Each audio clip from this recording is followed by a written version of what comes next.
ವಂದೇ ಮಾತರಂ ವಂದೇ ಮಾತರಂ. ಸುಜಲಾಂ ಸುಫಲಾಂ ಮಲಯಜ ಶೀತಲಾಂ ಸಸ್ಯಶ್ಯಾಮಲಾಂ ಮಾತರಂ ವಂದೇ ಮಾತರಂ ವಂದೇ ಮಾತರಂ. ಶುಭ್ರಜ್ಯೋತ್ಸ್ನಾಂ ಪುಲಕಿತಯಾಮಿನೀಂ ಫುಲ್ಲಕುಸುಮಿತ ದ್ರುಮದಲಶೋಭಿನೀಂ ಸುಹಾಸಿನೀಂ ಸುಮಧುರಭಾಷಿಣೀಂ ಸುಖದಾಂ ವರದಾಂ ಮಾತರಂ ವಂದೇ ಮಾತರಂ ವಂದೇ ಮಾತರಂ. ಈಗ ಸಂವಿಧಾನ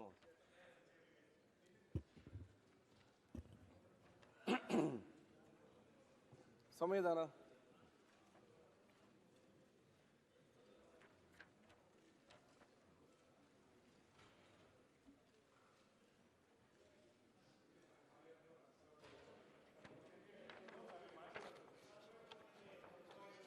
ಆಯ್ತು.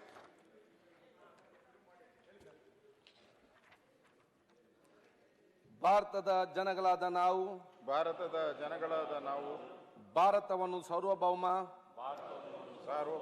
ಸಮಾಜವಾದಿ ಸರ್ವಧರ್ಮ ಸಮಭಾವದ ಪ್ರಜಾಸತ್ತಾತ್ಮಕ ಗಣರಾಜ್ಯವಾಗಿ ರಚಿಸಲು ಮತ್ತು ಅದರ ಸಮಸ್ತ ನಾಗರಿಕರಿಗೆ ಸಾಮಾಜಿಕ ಆರ್ಥಿಕ ಮತ್ತು ರಾಜಕೀಯ ನ್ಯಾಯ ವಿಚಾರ ಅಭಿವ್ಯಕ್ತಿ ವಿಶ್ವಾಸ ಧರ್ಮಶ್ರದ್ಧೆ ಮತ್ತು ಉಪಾಸನಾ ಸ್ವಾತಂತ್ರ್ಯ ಸ್ಥಾನಮಾನ ಹಾಗೂ ಅವಕಾಶ ಸಮಾನತೆ ದೊರೆಯುವಂತೆ ಮಾಡಲು ಮತ್ತು ವ್ಯಕ್ತಿ ಗೌರವವನ್ನು ರಾಷ್ಟ್ರದ ಏಕತೆಯನ್ನು ಹಾಗೂ ಅಖಂಡತೆಯನ್ನು ಸುನಿಶ್ಚಿತಗೊಳಿಸಿ ಅವರಲ್ಲಿ ವೃತ್ ಭಾವನೆಯನ್ನು ವೃದ್ಧಿಗೊಳಿಸಲು ಶ್ರದ್ಧಾಪೂರ್ವಕ ಸಂಕಲ್ಪ ಮಾಡಿದರಾಗಿ ನಮ್ಮ ಸಂವಿಧಾನ ಸಭೆಯಲ್ಲಿ 1949ನೇ ಇಸವಿ ನವೆಂಬರ್ ತಿಂಗಳ 26ನೇ ತಾರೀಕು ಈ ದಿವಸ ಈ ಮೂಲಕ ಈ ಸಂವಿಧಾನವನ್ನು ಅಂಗೀಕರಿಸಿ ಅಧಿನಿಯಮಿಸಿ ಅರ್ಪಿಸಿಕೊಂಡಿದ್ದೇವೆ.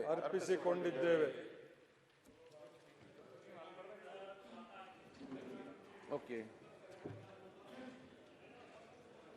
ಈಗ ನಮ್ಮ ಹಾಲಿ ಶಾಸಕರು ಮತ್ತು ಕೆಲವೊಂದು ಮಾಜಿ ಶಾಸಕರು ಕೆಲ ಹಿರಿಯರು ಇವತ್ತು ನಮ್ಮನ್ನು ಅಗಲಿದ್ದಾರೆ. ಸಂತಾಪ ಸೂಚನೆ.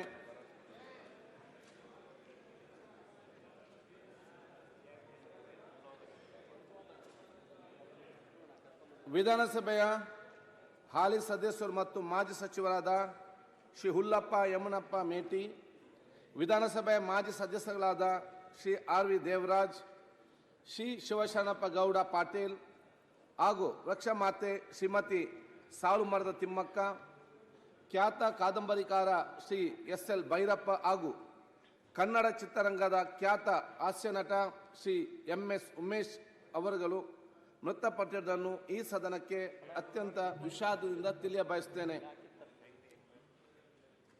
ಹುಲ್ಲಪ್ಪ ಯಮನಪ್ಪ ಮೇಟಿ ಮಾನ್ಯ ವಿಧಾನಸಭೆಯ ಸದಸ್ಯರಾದ ಶ್ರೀ ಹುಲ್ಲಪ್ಪ ಯಮನಪ್ಪ ಮೇಟಿ ಅವರು ಬಾಗಲಕೋಟೆ ಜಿಲ್ಲೆಯ ತಿಮ್ಮಾಪುರ ಗ್ರಾಮದಲ್ಲಿ ದಿನಾಂಕ 9/10/1946ರಂದು ಜನಿಸಿದರು. ವೃತ್ತಿಯಲ್ಲಿ ಕೃಷಿಕರಾಗಿದ್ದ ಶ್ರೀಯುತರು ಬಿಲ್ಕೆರೂರ್ ಮಂಡಲ ಪಂಚಾಯಿತಿಯ ಅಧ್ಯಕ್ಷ ಮೂಲಕ ರಾಜ್ಯಕ್ಕೆ ಪ್ರವೇಶಿಸಿದರು. ಬಾಗಲಕೋಟೆ ತಾಲೂಕು ಕೃಷಿ ಹುಟ್ಟುವಳಿ ಮಾರಾಟ ಸಮಿತಿ, ಬಾಗಲಕೋಟೆ ಪಟ್ಟಣ ಅಭಿವೃದ್ಧಿ ಪ್ರಾಧಿಕಾರ ಮತ್ತು ಎಂಎಸ್ಐಎಲ್ನ ಅಧ್ಯಕ್ಷರಾಗಿ ಡಿಸಿಸಿ ಬ್ಯಾಂಕ್ ಹಾಗೂ ಎಪಿಎಂಸಿಯ ನಿರ್ದೇಶಕರಾಗಿ ಸೇವೆ ಸಲ್ಲಿಸಿದ ಶ್ರೀಯುತರು 1989ರಲ್ಲಿ ಗುಲ್ಲೆದೆಗುಡ್ಡ ವಿಧಾನಸಭಾ ಕ್ಷೇತ್ರದಿಂದ ಮೊದಲ ಬಾರಿಗೆ 9ನೇ ವಿಧಾನಸಭಾ ಕ್ಷೇತ್ರಕ್ಕೆ ಚುನಾಯಿತರಾಗಿದ್ದು, ನಂತರ 10, 12ನೇ ವಿಧಾನಸಭೆಗೆ ಅದೇ ಕ್ಷೇತ್ರದಿಂದ ಪುನರ್ ಆಯ್ಕೆಯಾಗಿದ್ದರು. 14ನೇ ವಿಧಾನಸಭೆಗೆ ಅದೇ ಕ್ಷೇತ್ರದಿಂದ ಪುನರ್ ಆಯ್ಕೆಗೊಂಡಿದ್ದರು. ಅರಣ್ಯ ಸಚಿವರಾಗಿ ಹಾಗೂ ಅಬಕಾರಿ ಸಚಿವರಾಗಿ ಕಾರ್ಯನಿರ್ವಹಿಸಿದ ಶ್ರೀಯುತರು 1996ರಲ್ಲಿ ಬಾಗಲಕೋಟೆ ಲೋಕಸಭಾ ಕ್ಷೇತ್ರದಿಂದ ಸಂಸದರಾಗಿ ಆಯ್ಕೆಯಾಗಿ ಸೇವೆ ಸಲ್ಲಿಸಿದರು. ಹಿರಿಯ ರಾಜಕೀಯ ಧುರೀಣ ಶ್ರೀ ಉಲ್ಲಪ್ಪ ಯಮನಪ್ಪ ಮೇಟಿ ಅವರು ದಿನಾಂಕ 4/11/2025ರಂದು ನಿಧನ ಹೊಂದಿರುತ್ತಾರೆ. ಶ್ರೀ ಆರ್ ವಿ ದೇವರಾಜ್ ವಿಧಾನಸಭೆಯ ಮಾಜಿ ಸದಸ್ಯರಾಗಿದ್ದ ಶ್ರೀ ಆರ್ ವಿ ದೇವರಾಜ್ ಅವರು ದಿನಾಂಕ 3/12/1957ರಂದು ಬೆಂಗಳೂರಿನಲ್ಲಿ ಜನಿಸಿದರು. BA ಪದವೀಧರರಾಗಿದ್ದ ಶ್ರೀಯುತರು ವೃತ್ತಿಯಲ್ಲಿ ವ್ಯಾಪಸ್ಥರಾಗಿದ್ದರು. ಉತ್ತಮ ಸಂಘಟಕರಾಗಿದ್ದ ಅವರು ಸಾಮಾಜಿಕ ಚಟುವಟಿಕೆಗಳಲ್ಲಿ ಸಕ್ರಿಯವಾಗಿ ಪಾಲ್ಗೊಳ್ಳುತ್ತಿದ್ದರು. ಚಾಮರಾಜಪೇಟೆ ವಿಧಾನಸಭಾ ಕ್ಷೇತ್ರದಿಂದ 1989ರಲ್ಲಿ ಮೊದಲ ಬಾರಿಗೆ 9ನೇ ವಿಧಾನಸಭೆಗೆ ಚುನಾಯಿತರಾಗಿದ್ದ ಶ್ರೀಯುತರು ಅದೇ ಕ್ಷೇತ್ರದಿಂದ 11ನೇ ವಿಧಾನಸಭೆಗೆ ಪುನರ್ ಆಯ್ಕೆಯಾಗಿದ್ದರು. ನಂತರ ಚಿಕ್ಕಪೇಟೆ ವಿಧಾನಸಭಾ ಕ್ಷೇತ್ರದಿಂದ 14ನೇ ವಿಧಾನಸಭೆಗೆ ಆಯ್ಕೆಗೊಂಡಿದ್ದ ಅವರು 2004ರಲ್ಲಿ ವಿಧಾನ ಪರಿಷತ್ತಿನ ಸದಸ್ಯರಾಗಿಯೂ ಆಯ್ಕೆಯಾಗಿದ್ದರು. ಕರ್ನಾಟಕ ರಾಜ್ಯ ರಸ್ತೆ ಸಾರಿಗೆ ನಿಗಮ ಹಾಗೂ ಕಲಗೇರಿ ಅಭಿವೃದ್ಧಿ ಮಂಡಳಿಯ ಅಧ್ಯಕ್ಷರಾಗಿಯೂ ಸಹ ಸೇವೆ ಸಲ್ಲಿಸಿದರು. ಹಿರಿಯ ರಾಜಕಾರಣಿ ಶ್ರೀ ಆರ್ ವಿ ದೇವರಾಜ್ ಅವರು ದಿನಾಂಕ 1/12/2020 ದಿನಾಂಕ ಹೊಂದಿರುತ್ತಾರೆ. ಶಿವಶರಣಪ್ಪ ಗೌಡ ಪಾಟೀಲ್ ವಿಧಾನಸಭೆಯ ಮಾಜಿ ಸದಸ್ಯರಾಗಿದ್ದ ಶ್ರೀ ಶಿವಶರಣಪ್ಪ ಗೌಡ ಪಾಟೀಲ್ ಅವರು ಕೊಪ್ಪಳ ಜಿಲ್ಲೆಯ ಯಲಬುರ್ಗದ ಹುಣಸಿಹಾಲ ಗ್ರಾಮದಲ್ಲಿ ದಿನಾಂಕ 18/8/1948ರಂದು ಜನಿಸಿದರು. MA ಸ್ನಾತಕೋತ್ತರ ಪದವೀಧರರಾಗಿದ್ದ ಶ್ರೀಯುತರು ವೃತ್ತಿಯಲ್ಲಿ ಕೃಷಿಕರಾಗಿದ್ದರು.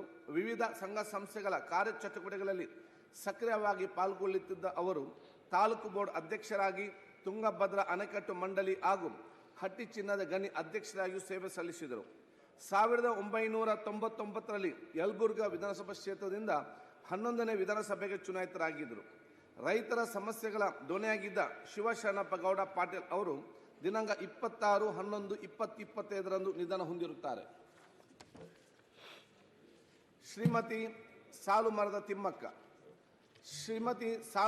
ತಿಮ್ಮಕ್ಕ ಅವರು ದಿನಾಂಕ 30/6/1911ರಂದು ತುಮಕೂರು ಜಿಲ್ಲೆಯ ಗುಬ್ಬಿ ತಾಲೂಕಿನಲ್ಲಿ ಜನಿಸಿದ್ದರು.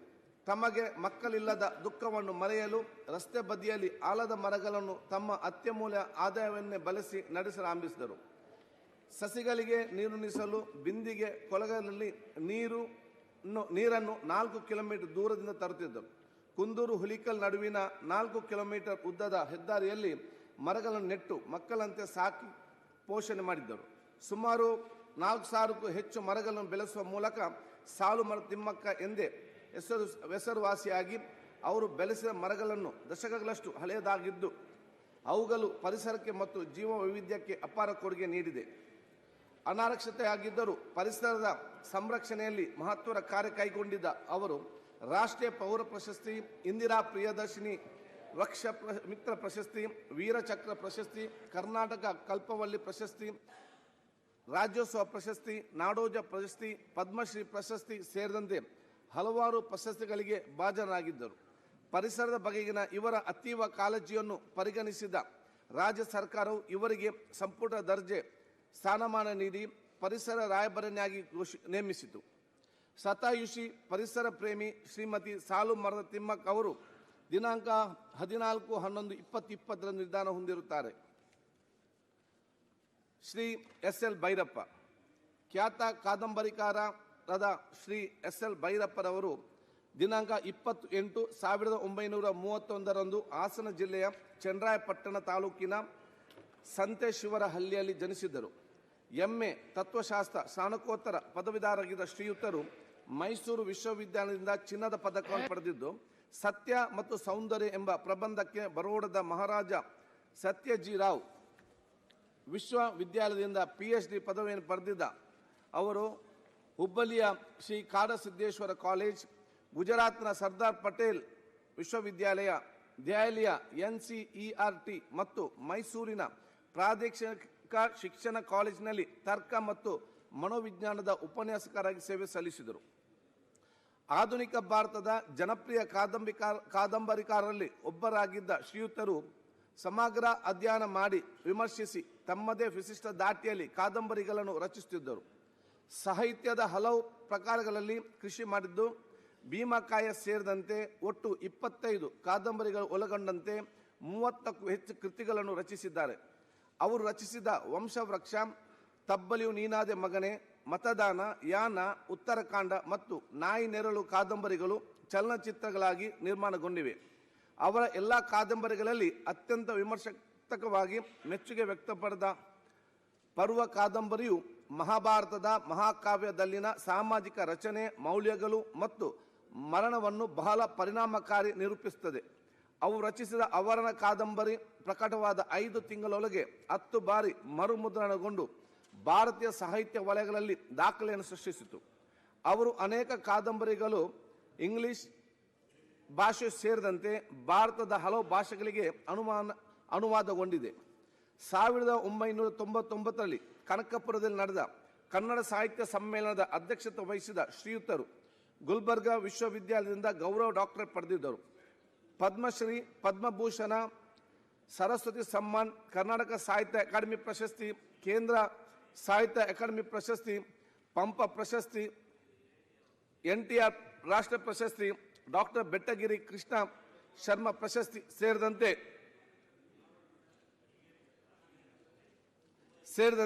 10 ಹಲವಾರು ಪ್ರಶಸ್ತಿಗಳಿಗೆ ಭಾಜನರಾಗಿದ್ದರು.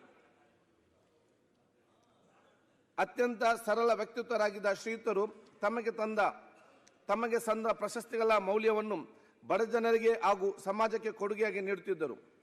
ಅನನ್ಯ ಸಾಹಿತಿ, ಖ್ಯಾತ ಕಾದಂಬರಿಕಾರ ಶ್ರೀ SL ಭೈರಪ್ಪ ಅವರು ದಿನಾಂಕ 24/9/2025 ನಿಧನ ಹೊಂದಿರುತ್ತಾರೆ. ಶ್ರೀ MS ಉಮೇಶ್, ಚಲನಚಿತ್ರರಂಗದ ಜನಪ್ರಿಯ ಹಾಸ್ಯ ಕಲಾವಿದರಾಗಿದ್ದ ಶ್ರೀ MS ಉಮೇಶ್ ಅವರು ಏಪ್ರಿಲ್ 22, 1945 ಮೈಸೂರಿನಲ್ಲಿ ಜನಿಸಿದರು.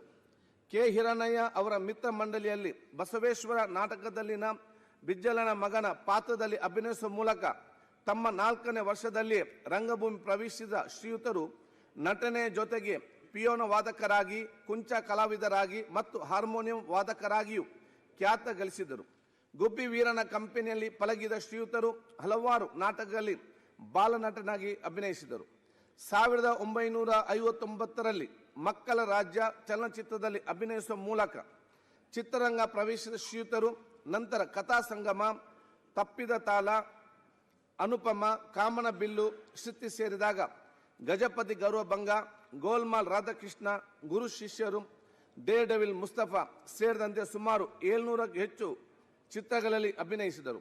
ಕಥಾ ಸಂಗಮ ಚಿತ್ರದ ತಿಮ್ಮರಾಯಿ ಪಾತ್ರಕ್ಕೆ ಉತ್ತಮ ಪೋಷಕ ನಟ ಪ್ರಶಸ್ತಿಯನ್ನು ಪಡೆದಿದ್ದ ಶ್ರೀಯುತರು ನಾಟಕ ಅಕಾಡೆಮಿಯ ಪ್ರಶಸ್ತಿ, ಮಹಾನಗರ ಪಾಲಿಕೆ ಪ್ರಶಸ್ತಿ, ವಿಶ್ವೇಶ್ವರಯ್ಯ ಪ್ರತಿಷ್ಠಾನ ಪ್ರಶಸ್ತಿ ಸೇರಿದಂತೆ ಹಲವಾರು ಪ್ರಶಸ್ತಿಗಳಿಗೆ ಭಾಜನರಾಗಿದ್ದರು. ಖ್ಯಾತ ಹಾಸ್ಯ ನಟ ಶ್ರೀ MS ಉಮೇಶ್ ಅವರು ದಿನಾಂಕ 30/11/2025 ನಿಧನ ಹೊಂದಿರುತ್ತಾರೆ.